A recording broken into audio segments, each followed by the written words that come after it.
महाराष्ट्र नगर परिषद, नगरपंचायत व औद्योगिक नगरी अधिनियम 1965 अंतर्गत नगर परिषदेच्या सर्वसाधारण सभांच्या कामकाजाबाबत महत्त्वाच्या कायदेशीर तरतुदी करण्यात आल्या असून त्यानुसार नगर परिषदेची प्रत्येक सर्वसाधारण सभा ही नागरिक आणि पत्रकारांसाठी खुली ठेवण्यात येते.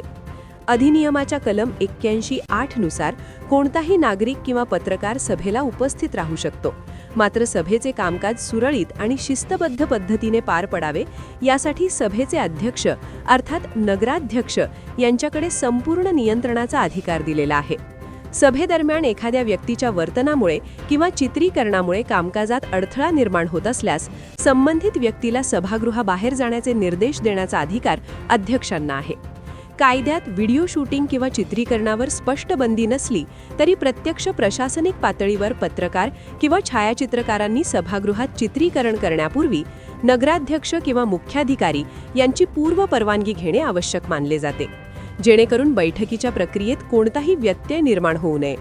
तसेच अत्यंत संवेदनशील किंवा गोपनीय विषयांवर चर्चा करायची असल्यास परिषदेला बैठक खाजगी स्वरूपात घेण्याचा अधिकार असून अशावेळी पत्रकार आणि नागरिकांना सभागृहाबाहेर जाणे बंधनकारक ठरते. दरम्यान सभेचे अधिकृत नोंदवही स्वरूपातील इतिवृत्त तयार केले जात असून ते नागरिकांच्या निरीक्षणासाठी उपलब्ध असते.